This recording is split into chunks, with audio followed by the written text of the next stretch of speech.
Olá, o meu nome é Bruno Seabra, sou médico dentista do Centro da Faculdade de Medicina Dentária da Universidade de Lisboa, de Imagiologia.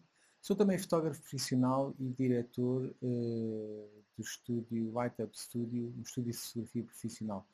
Este é o módulo 3 do curso para assistentes dentários organizado pela Ordem dos Médicos Dentistas, em que iremos falar de imagiologia dental maxilofacial e este é o capítulo 2 em que vamos falar da proteção radiológica. Eu deixava-vos com uma frase da Marie Curie: Nothing is in life is to be feared, it is only to be understood. Nada na vida deve ser temido, apenas tem que ser compreendido. E Marie Curie foi uma cientista polaca que foi trabalhar para Paris, para a França, e que descobriu o elemento o polónio e o rádio e por isso ganhou o Prémio Nobel da Física. Foi com o seu marido, Pierre Curie, e foi das únicas personalidades que ganhou 2 prémios Nobel, ainda por cima em áreas diferentes, porque depois mais tarde por ter pesquisado sobre a química, o efeito químico das radiações, ganhou também o Prémio Nobel da Química. E porquê é que nós temos de fotografar? Primeiro porque é um elemento importante no meio complementar de diagnóstico e por isso nós utilizamos as radiografias para diagnosticar, neste caso, esta lesão grande. Durante o Covid, por exemplo, foi muito utilizado para diagnóstico do coronavírus e das alterações que provocava na parte pulmonar. E vocês aqui veem a diferença de um paciente saudável para um paciente com coronavírus. Na fase inicial foi isto que fez despertar a atenção para a alteração que provocava em termos pulmonares. Depois, para além disso, é importante no plano de tratamento e por isso nós, juntamente com o doente, facilmente conseguimos explicar-lhe o que é que ele tem de fazer, o que é que temos de lhe propor para ele alterar na sua boca. Aqui está um exemplo do tipo de plano de tratamento que poderíamos propor e explicar ao paciente o que deveria fazer. Controle também do tratamento de alteração na patologia e por isso vemos aqui também umas lesões periapicais que após algum tempo melhoraram bastante em termos radiográficos e isto permite-nos controlar esta melhoria. Porquê é que temos que proteger? Precisamente porque a radiação ionizante é capaz de induzir alterações nas estruturas biológicas e pode provocar entre lesões moleculares pelo efeito direto desta radiação ou através da hidrólise das moléculas de água em que cria depois radicais livres que vão continuar essa alteração. Isso, em termos de efeitos biológicos, podem haver alterações funcionais, como a diminuição de secreção, por exemplo, de salivar, perda de contratibilidade muscular, esclerose de tecido conjuntivo e depois temos também alterações morfológicas, quer seja nas lesões dos orgânitos celulares, quer seja também nas alterações diretamente no ADN. Em relação às fontes de radiação, é importante termos a noção como ao longo do tempo a origem das principais fontes de radiação se alterou e vemos aqui um esquema das fontes de radiações nos Estados Unidos em 1987 comparando com 2006 e vemos, por exemplo, que o radão, que já vamos falar um bocadinho sobre ele, que se mantém eventualmente sempre a mesma fonte de radiação ao longo do tempo, correspondia a 55% da fonte de radiação e que em 2006 correspondia apenas a 37%, precisamente porque o resto das radiações, nomeadamente, por exemplo, a radiação médica e de raio-x, aumentou muito, nomeadamente, por exemplo, vemos aqui, relativa à medicina nuclear, às tomografias computarizadas, etc., que aumentaram muito a sua utilização, claro, no diagnóstico médico, sempre com justificação, que ajudaram na medicina também, mas que vieram trazer aqui um aumento de incidência da exposição à radiação. Aqui neste esquema vemos as principais fontes de radiação externa em Portugal e vemos que também o radão tem uma grande incidência, a principal, como é óbvio, mais de 50%. Depois temos 20% da exposição médica, mas temos também aqui representada a radiação cósmica, a radiação gama terrestre, ocupacional vemos que a percentagem é muito baixa. O que é isto do radão? Na realidade, o radão provém da libertação de um gás que derivém de... Aqui vemos as principais fontes de radiação externa em Portugal e vemos como o radão representa de facto a maior parte da percentagem de radiação, de fonte de radiação em Portugal. Vejam que a radiação médica representa apenas praticamente 20%, e não mais que isso.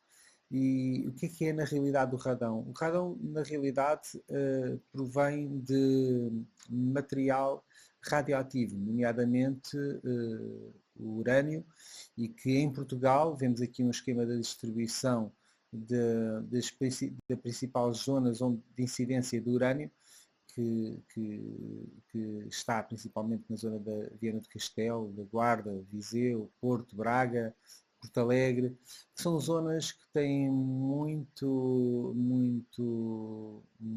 rochas plutónicas e que são precisamente as rochas que libertam este tipo de gás. Principalmente em casas que têm granito, por isso existe muita incidência de gás que é libertado precisamente por essas rochas e que depois pode ser inalado e pode fazer mal, provocar alterações nos pulmões, provocar cancro de pulmão. Existem zonas, inclusive, detectadas com maior incidência desse tipo de patologia e que muitas vezes tem a ver com a exposição excessiva a este gás que é inodoro, que não se nota, que não se manifesta, que é difícil de medir, tem que se ter precisamente um contador de Geiger para se conseguir medir, e que deve ser controlado e analisado. Por isso, quem tem casas graníticas deve precisamente analisar este tipo de situação, deve arejar as casas de forma a que o gás não se mantenha presente e que a casa respire de forma a que o gás saia para a atmosfera. Aqui temos as guidelines de prescrição de radiações de radiação dentária segundo a American Dental Association, que relaciona a idade do paciente e o estado de desenvolvimento dentário com o tipo de radiografias indicadas, recomendadas para se fazerem. Depois eu irei partilhar este esquema de forma a que possam acompanhar, até se quiserem imprimir para perceber e partilharem. Mas como exemplo vemos aqui os doentes de primeira vez, que dependendo se a dentição é decídua, se é místua, se é permanente, ou se depois temos adultos com esta dentição, que são a maior parte dos nossos pacientes, vemos que nesses pacientes devíamos, o que está recomendado seria fazer uma ortopantomografia e radiografias Bite-Wings, ou então Bite-Wings e periapicais em zonas selecionadas. A maior parte das vezes fazemos uma radiografia panorâmica e depois Bite-Wings para acompanhar, ou periapicais em zonas selecionadas. Depois temos também como é que vamos fazer o controle desses pacientes e por isso, se são doentes com cáries que estão ativas ou que têm o risco elevado de ter cáries, deve-se fazer um intervalo de 6 a 18 meses as Bite-Wings e progressivamente, se o doente não tem cáries e tem um risco reduzido de incidência de cárie, podemos ir aumentando, por exemplo, o intervalo de realização dessas radiografias porque controlamos o dente.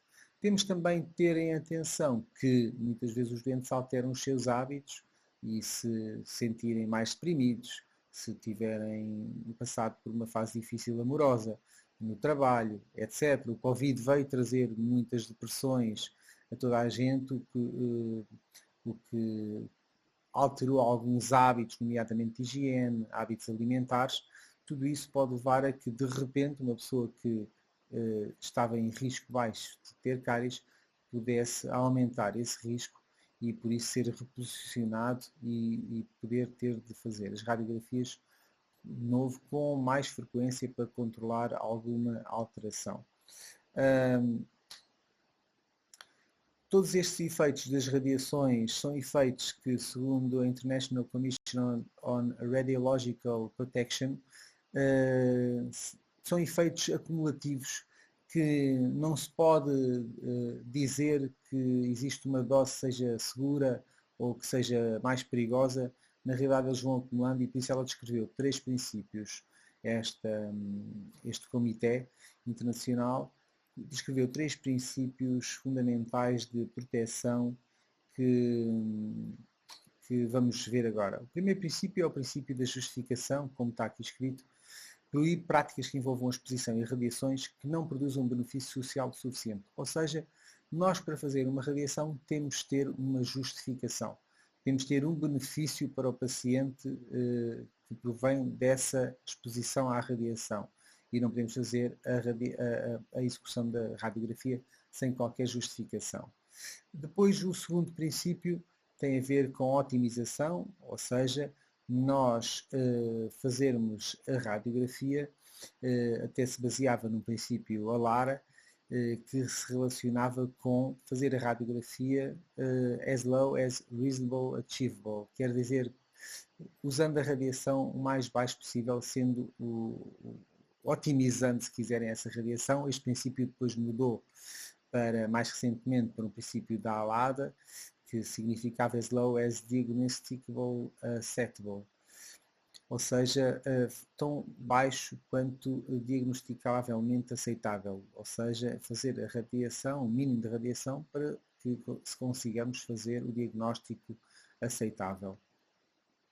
O terceiro princípio tem a ver com a limitação da dose. O princípio da limitação da dose estabelece limites de exposição de radiações a que o indivíduo pode ser sujeito.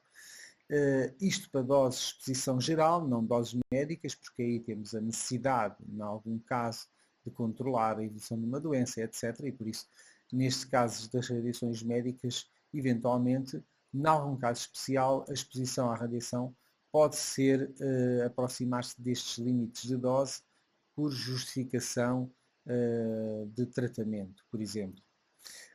Então, International Commission on Radiation Protection refere que devemos realizar as radiografias apenas após a história e exame clínico. Sabemos que as radiografias são um exame complementar diagnóstico. Realizar apenas radiografias que beneficiem o paciente em relação ao seu diagnóstico e terapêutico e ainda utilizar o mínimo de radiação possível para obter o melhor resultado possível. Aqui tem uma descrição das doses efetivas para cada exame. E vemos, por exemplo, uma radiografia intraoral tem 0,001 milisievert. E vejam que a quantidade de radiação é muito, muito reduzida. Vejam aqui, estamos a considerar um filme o mais sensível possível. Ainda neste estudo nem tinham sensores digitais, em que a radiação ainda pode ser inferior, e estava-se a usar um colimador retangular que vimos já, que reduzia bastante a exposição à radiação. Por exemplo, para uma cefalometria lateral usamos 0,002 milisievert. Uma panorâmica 0,015, por isso uma radiografia panorâmica corresponderia a fazer 15 periapicais, ou 15 radiografias intraorais. Por isso vejam a importância que tem. Nós percebemos que muitas vezes podemos fazer periapicais para demonstrar qualquer coisa, que nos dão muito mais pormenor, por não haver sobreposição de estruturas, por estarmos com uma imagem mais definida do que uma radiografia panorâmica, que sabemos que é uma imagem com pouco detalhe e com pouco valor diagnóstico. Depois temos o CBCT, já tem uma quantidade de radiação bastante maior, quase 4 ou 5 vezes superior a uma radiografia panorâmica, e depois temos, por exemplo, em comparação, uma tomografia computurizada ao hospital, em que temos muito mais radiações, praticamente mais 10 vezes radiação que no CBCT. Por isso, o CBCT, apesar de tudo, é um exame ótimo para diagnóstico na nossa área e recomendado quando queremos fazer uma tomografia, pedirmos um CBCT em vez de pedirmos um CT, um TAC normal, como muitas vezes acontece, as pessoas referirem-se a este exame tomográfico que nós usamos como TAC e pedirem isso e recomendarem a sua execução num centro imagiológico que não tem CBCT, e nesse caso será feito um CT, que tem muito mais radiação. Vejam aqui que o limite de dose anual de exposição de uma pessoa que não trabalha com radiação é de 1 milisievert. Nós estávamos a falar na radiografia intraoral de 0,001 milisievert, ou seja, uma pessoa podia fazer 1000 radiografias periapicais ou intraorais por ano, que não ia ultrapassar ou ia aproximar-se da dose máxima não ocupacional. Uma radiografia, vimos, tinha 0,015 millisieverts. Por isso, a dose de radiação utilizada em medicina dentária é mínima e isto é importante nós referirmos e termos noção disso para explicarmos também aos pacientes. Já agora, falando de risco equivalente, neste caso, risco equivalente a morrer por esta dose máxima anual, que na medicina dentária não chegamos nem próximo, mas iria corresponder, por exemplo, ao risco de morrer por guiar um carro 6 meses, ou ao risco de morrer por fumar 10 cigarros por dia durante 4 dias, ou o risco de morrer viajando 12.500 milhas aéreas, ou o risco de morrer por esquiarmos 1 hora ski. Por isso, vejam como as coisas são muito relativas e às vezes as pessoas preocupam-se muito com o perigo que existe por fazerem aquela radiografia. Na realidade, muitos são fumadores, muitos viajam daqui para Nova Iorque e voltam, muitos vão para a neve esquiar e o risco de morrerem é exatamente o que temos aqui em termos de equivalentes. Já agora, falando um bocadinho de dose efetiva, também perceber que nós também falámos sobre a importância que tinha as técnicas nesta importância no diagnóstico e também na proteção e na diminuição da incidência à radiação. E vejam, neste estudo feito na Turquia, em que se perguntou que técnica é que utilizavam, a maior parte dos dentistas utilizavam a técnica da bissetriz, a técnica isométrica, e só 30% utilizavam a técnica paralelométrica, que é a técnica recomendada para melhor diagnóstico. 7% não sabiam, que também é grave. O mais interessante ainda é que daqueles que referiram que usavam suportes paralelométricos, apenas 11% referiram usá-los, quando temos aqui pessoas que referiram que usavam 30% a técnica paralelométrica, ou seja, a técnica paralelométrica pressupõe a utilização de suportes paralelométricos, ok? Não se faz técnica paralelométrica sem a utilização dos suportes, por isso está aqui uma incongruência. Isto acontece de uma forma geral, por isso as pessoas não se atualizarem, não perceberem qual é a técnica melhor para utilizarem, muitas vezes não utilizarem os suportes indicados, o que faz com que tenham de expor os seus pacientes a mais radiação, precisamente por não conseguirem fazer as radiografias logo à primeira e terem de repetir. E pior que isso é, muitas vezes, ao ficarem no consultório, não usando suporte, terão de eles segurar na película, terão a ser expostos também de forma direta à radiação que está a ser exposto o paciente. Em relação à proteção, interessa também falar um bocadinho da sensibilidade relativa celular, e as células mais sensíveis são as que têm, como é óbvio,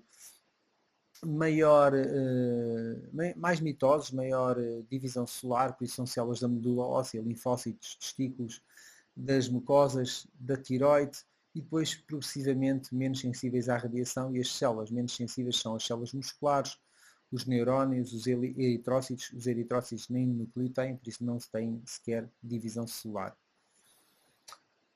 Como é que podemos reduzir a exposição à radiação? Pronto, usando filmes mais sensíveis, como é óbvio, aqui estamos a falar de filmes que praticamente não se utilizam atualmente, mas quanto mais sensível for o filme ou o sensor, menos radiação teremos de submeter o paciente.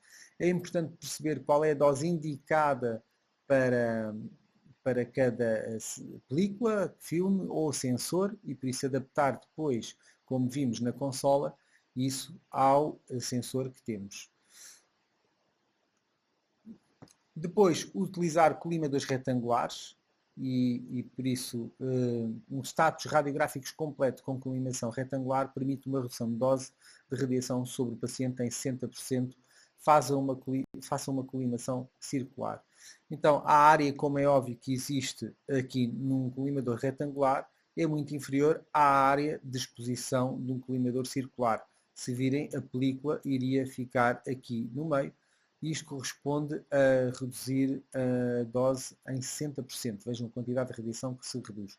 Atualmente é obrigatório a utilização de colimadores retangulares, por isso muitos dos colimadores que existiam circulares, hoje em dia, com esta obrigação, tiveram de ser comprados este tipo de filtro para se colocar à frente e se acomodar, de forma a que se tenha sempre essa proteção e essa redução da dose.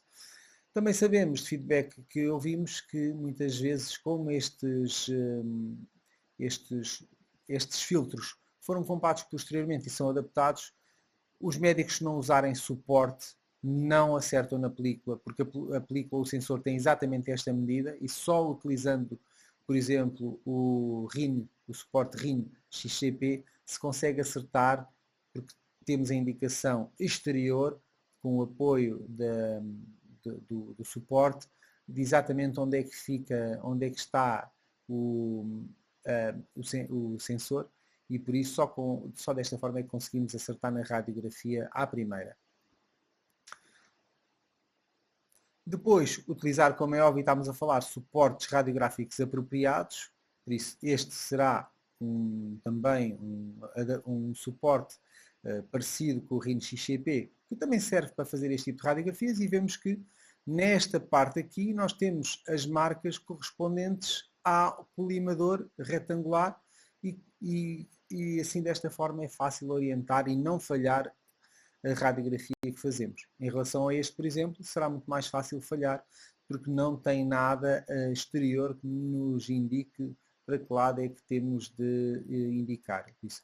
Hoje em dia, atualmente, com a nova lei da obrigação de utilização do colimador retangular, é impossível utilizar estes suportes de forma a acertar nas radiografias à primeira. Sabemos que este tipo de suportes são suportes que são caros, mas penso que o investimento vale bem a pena para protegermos os pacientes e para nos protegermos também, eu iria dizer principalmente para nos protegermos a nós no nosso dia-a-dia, para diminuirmos a dose de radiação que somos expostos cada vez que fazemos uma radiografia ou cada vez que repetimos uma radiografia por falharmos. No meu dia-a-dia é raro falhar uma radiografia, precisamente porque utilizo este tipo de suportes. Feedback de assistentes com quem já tive, a quem dei aulas, que trabalhavam com médicos que usavam suporte RIN XCP, de outros assistentes, de outros médicos que não usavam suporte, e eu explicando isto, elas referiam pela sua experiência e diziam que, de facto, trabalhavam com médicos que usavam suporte e nunca repetiam radiografias, e outros médicos que não usavam suporte e repetiam várias vezes as radiografias. Por isso, se estão também responsáveis pelas compras, aconselhem na clínica a comprar este tipo de suportes, porque são muito fáceis de ser utilizados, claro que requer treino. Eu também, na clínica onde estou, adquirimos este suporte. A assistente não estava habituada a trabalhar, hoje em dia já todas as assistentes montam de uma forma rápida e preparam isto e antecipam a preparação da radiografia e ajudam o médico. Depois é importante também, para reduzir a dose e a exposição à radiação, afastarmos e colocarmos na posição adequada durante a exposição. Por isso vimos que no mínimo devíamos afastar 1,5 m a 2 metros, e o ideal será posicionarmos entre os 90 graus e os 135 graus, porque é a zona em que iremos apanhar menos radiação secundária vinda do paciente. A radiação secundária é a radiação que, após o paciente ser irradiado pela radiação, vai emitir também radiação. Por isso, para evitarmos essa radiação secundária, deveríamos estar naquela zona protegida com esta angulação, e tem aqui o esquema para vocês poderem perceber. Depois, nenhuma assistente deve segurar o filme ou sensor durante a exposição de um adulto ou criança não cooperantes. Está bem? O ideal é usarmos suportes. Se precisarem de segurar por alguma razão, que é uma exceção, um suporte, deverá ser o médico a segurar o sensor, que é ele que sabe exatamente a posição em que deve ficar e deve manter, e de forma a ser rápido e eficaz e não ter de ser exposto a mais radiação nenhuma. Como vimos, a radiação é muito baixa e por isso, mesmo que tenhamos num caso ou noutro de fazer isto de uma forma rara, não é uma coisa que não é uma coisa grave. Pronto, sempre cumprir os princípios da justificação e da otimização, selecionar a radiação correspondente, o tempo de exposição correspondente para cada dente, o tipo de paciente, etc., na consola, utilizar avental de chumbo ou colar cervical e, relativamente a isto, vamos ver alguns artigos que estudaram este tema e que nos posicionam bem relativamente à sua utilização. Isso aqui neste estudo, por exemplo, refere que em radiologia intraoral o uso do colar cervical reduz a exposição da tiroide em 50%.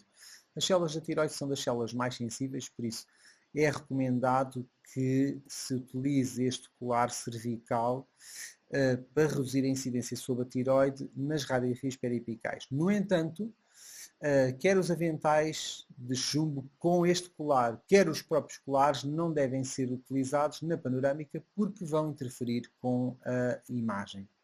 Por isso, o colar cervical mostra preocupação pelo bem-estar do paciente, não deve ser usado em radiografias panorâmicas.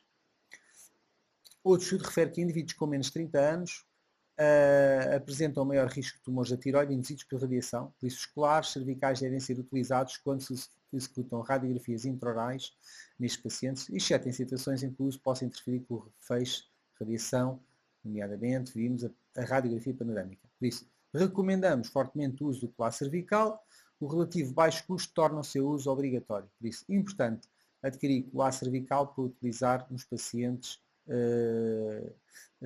que fazemos radiografias todos os dias. Outras modalidades de redução de dose, tais como filmes rápidos, colimação retangular e métodos de revelação corretos, são mais importantes que avental de chumbo. Isto é importante também. Não há justificação para o uso rotineiro de avental em radiologia intraoral. Isto também é interessante, parece uma pedra no charco, mas na realidade a quantidade de radiação e a orientação que ela tem para os tecidos que estamos a irradiar, nomeadamente sabemos que se falharmos o sensor ou a película, não vai haver nenhuma imagem, o que significa de facto que a radiação é muito bem orientada e é incidente naquela área em que estamos a irradiar e não se vai espalhar para nós. Por isso, se nós não tivermos na orientação daquela radiação, ela nem sequer praticamente vai chegar. Por isso, nem o paciente vai apanhar, porque a radiação é ínfima. Por isso, não há justificação, por essa razão, para o uso rotineiro de avental de chumbo. Muito importante a monitorização pessoal com os dosímetros, também é obrigatório, por isso controlar os dosímetros e controlar, e são entidades próprias que fazem, as ampolas periodicamente. Quais são as normas para a utilização do dosímetro? E isto também é importante no nosso dia-a-dia. Os dosímetros são pessoais e intransmissíveis, por isso devem estar sempre na nossa farda, bem posicionados. O dosímetro é único para cada local de trabalho, porque isso tem que ser avaliado de acordo, se houver algum problema, perceber-se qual foi a ampola que provocou isso e não andarmos com os dosímetros de clínicas para clínicas. Os profissionais, quando expostos à radiação decorrente de exames ou tratamento médico, não devem utilizar o dosímetro durante essas ocorrências. Deve ser utilizado ao nível do tórax, por baixo da proteção. Não substitui a utilização de qualquer outro dispositivo de proteção pessoal, nem da adoção de medidas de segurança estabelecidas. Por isso, o facto de usarmos o dosímetro não significa que quando fazemos uma radiografia não nos devemos proteger, não devemos sair da sala, não devemos estar na zona de incidência da radiação, etc. Após o período de trabalho, deve ser mantido num local seguro. Pronto, ele fica na farda, não deve ficar na clínica onde outro médico pode ir trabalhar, por exemplo, e ser irradiado sem estarmos lá nós, que somos os donos daquele dosímetro. Não deve ser exposto à radiação solar, tem de ser respeitado o período de troca dos dosímetros, pronto, enfim, e quando existe irradiação acidental, extravio ou acidente com danos físicos no dosímetro, deve ser comunicado às entidades responsáveis. Relativamente à proteção nas grávidas, só também mostrar aqui alguns estudos que mostram que nas grávidas não há necessidade de alterar os critérios de seleção e aplicação de radiografias intraorais em mulheres que estão grávidas, ou seja, na realidade, se houver necessidade de fazer uma radiografia a uma grávida, nós devemos fazer. Tá? Só o facto de ter grávida não não interfere com o facto de necessitarmos de fazer ou não, porque para a gente fazer a radiografia é porque houve justificação para ela. A grávida está com um problema que precisa de ser resolvido. Okay? No outro dia tive uma senhora grávida que estava com dor no dente e o dente precisava de ser extraído e nesse caso o que é que fazemos? De facto, nesse caso nós devemos proteger a grávida com um avental de chumbo, mas a radiação para o embrião proveniente das radiografias dentárias, como diz este estudo, é tão baixa comparada com a radiação ambiente e que por isso elas devem ser efetuadas quando são indicadas clinicamente e por isso eu realizei radiografia, fiz o diagnóstico e fiz de seguida a extração do dente da paciente de forma a tratá-la da forma melhor possível. Relativamente ainda às grávidas, radiografias dentárias são frequentemente evitadas numa paciente grávida por razões psicológicas. Na esmagadora maioria das projeções radiográficas dentárias, a zona pélvica não é irradiada e a dose emprego sobre o feto é tão pequena que o risco daí resultante pode ser negligenciado. O clínico deve rever a justificação para a radiografia e eventualmente adiá-la para depois do parto. Se a radiografia for executada, a dose fetal deve ser reduzida ao mínimo possível, sendo aconselhado o uso, como eu estava a dizer, do avental de chumbo, especialmente devido à sensação de segurança que proporciona. Ou seja, quando a paciente está grávida, por razões psicológicas, nós vamos, como é óbvio, usar o avental de proteção. Sabemos que a radiação é mínima, mas vamos usar o avental de chumbo para proteger. Nos doentes do dia a dia, não há, atualmente sabe-se, de acordo com os estudos, que não há essa necessidade, a radiação é mesmo ínfima. Por isso, estejam à vontade para explicar aos pacientes os riscos provenientes da radiação, os riscos associados à sua exposição, os riscos equivalentes, como vimos, que é importante os pacientes também perceberem que o risco que existe de morte pela dose anual corresponde a coisas que os pacientes fazem no seu dia-a-dia, como fumar, ou ir ao ski, ou andar de avião, e por isso deve ser explicado e eles compreendem. Pronto, acabámos este capítulo. O próximo será sobre exames radiográficos. Obrigado e até já.